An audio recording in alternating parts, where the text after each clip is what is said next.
So, Michael Musto, when you and I first talked about you becoming one of my guest co-hosts, the first guest that we both thought of is here with us today, Augusto Machado. Welcome, Augusto. Oh, thank you. Augusto is one of the bright lights, as you know, of avant-garde theater, and you started in the 60s with Jack Smith, the performance artist, and then you entered into the world of La Mama thanks to Jackie Curtis, who, of course, was a famous drag queen who was later discovered by Andy Warhol. Yes. Yes, and I say to people, younger people, I say, you know the song, Walk on the Wild Side?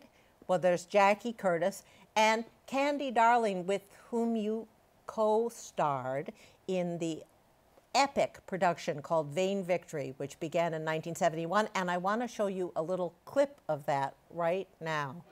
If the only sin, evil, according to the world, is to take life, then murder is a symbolic act of evil, and one must instinctively recoil from it.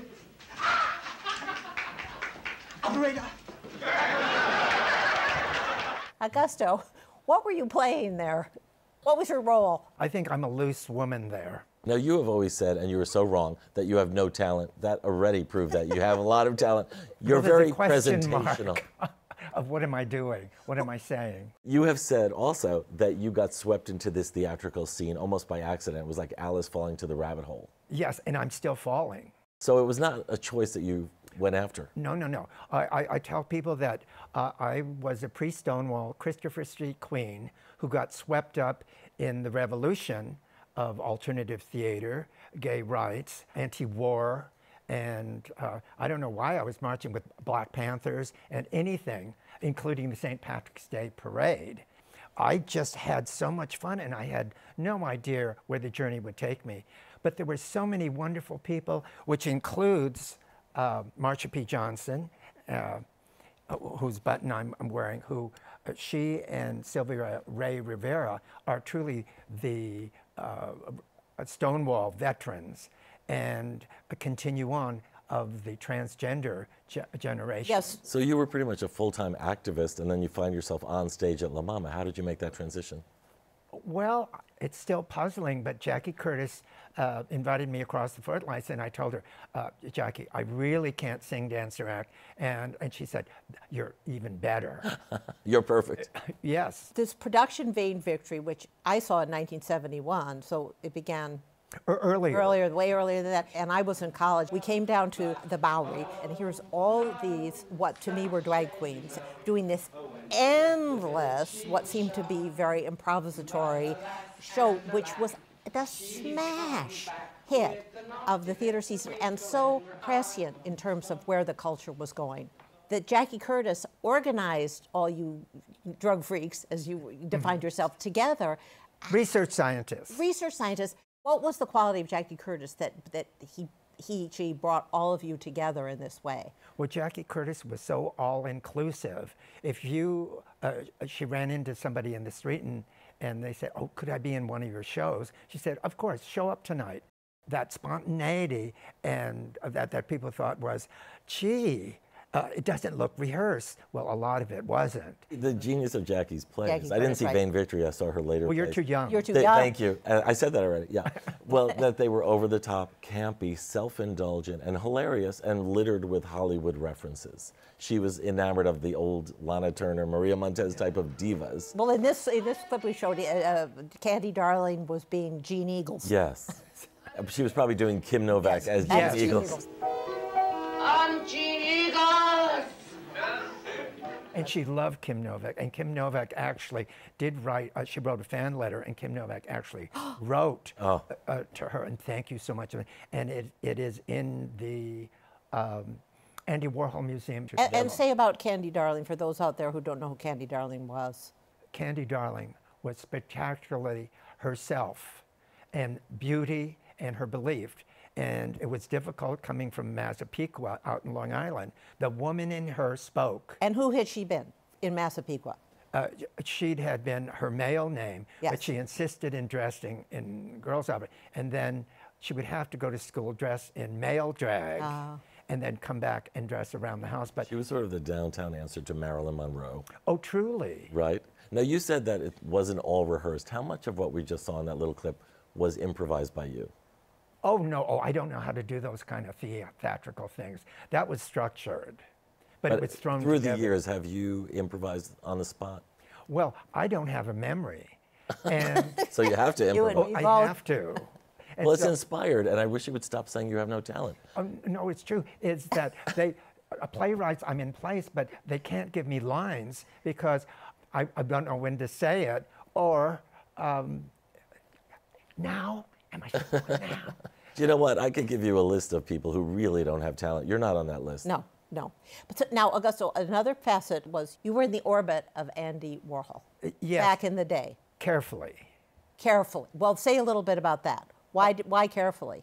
Well, And you're here to tell the tale carefully. we don't speak ill of the dead All right. or that circle, but it could be hazardous and it's very vicariously dangerous, is the politics. And I should clarify something for the future is everyone thinks the Andy Warhol factory was one loving family.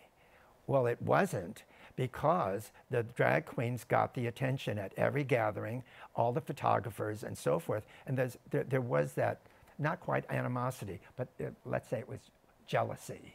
But I think that Valerie Solanas proved the lie to that it was all a loving family when she got so mad at him. Well, that she was psychotic. Well, true. Well, Which but made a statement. But let me just say this. Yeah. Somebody who was a true mentor to you was Ellen Stewart, the creator of La Mama. How did she truly. figure into your creative life? Well, an older queen whose name evades me took me to a little basement, a sort of dirt and cement basement on East 9th Street. And he said, "This is theater. These people are true artists." That was the first incarnation of La Mama. Yes, in 1961. It moved 3 or 4 times. Yes, since then. But I'm still 39. So am I. Oh, no, But what- I'm a year older That than means you. you're but- Was she 29, was right. she encouraging to you and make you feel comfortable on that Well, stage? she made everyone. She was like Jackie, so encouraging. Baby, you can come here anytime you want. And she encouraged everyone. And there, of course, was Lanford Wilson, Sam Shepard. Harvey and Fierstein. I met Harvey Fierstein when he was 16, when he did America Cleopatra. And what was that? that was a Jackie Curtis play directed by Harvey Tavell. And they couldn't find this person to do this 10-minute monologue. And Harvey Tavell was a school teacher at, I think, at New Lafayette. And there was a precocious student that had personality and pizzazz. And he would tell his mother he's going to do homework at someone else's house. Come, take the subway into, do a 10-minute monologue, and then go back, I think, Borough Hall, where the part of Brooklyn he was from. Now that we're all still here, is there any survivor's guilt? So many people are gone. Or is there a surreal feeling of, I should embrace life, this is beyond belief, that I keep going? Oh, well, as a surviving dinosaur, I do talk to this younger people, and when I say Warhol, they say, Warhol who? And Oh, they don't. no. I had students from all over the world, and they wanted to know, oh, tell us more about Andy Warhol, talk about Andy Warhol. I invited you to my class, but you're going back to you to want to speak ill of the dead. We wouldn't come. Warhol is celebrated. That's why it's so important to talk about those Oh, yeah, things. with the international students. Yes. The local people don't. But Andy Warhol did a great service to the community because he did make Jackie, Candy, and Holly superstars, and that crossed boundaries, and that it inspired future generations. But what do you feel your role is now, to educate or just to enjoy your life? Well, I'm still wandering through and falling head over hill in the rabbit hole, and I just am saying yes to being on panels and so forth and so on. What gender do you consider yourself? I was having a little conversation with a queen of my circle, and I was talking about drag queens, and I noticed some younger people near me, and they said, "Sir, do you know how offensive that term drag queen is to us?" And there's a terminology, I'm not quite, there's cis, they apparently is being moved on to I I'm they because intersex. I'm gaining weight, so I'm becoming they. Cis is if you're born the same gender you stick with. Oh, is that what it means? Oh, That's me. I need a college We're boring course. old cis people. All right, all right. Augusto, it is such a pleasure to have you here at Theater Talk. Yes, thank you for coming. Oh, I'm such a And treat. you are talented. Oh, well, thank you. You're talented. Augusto. Michael Musto. Thank as you, always. Susan. Heaven.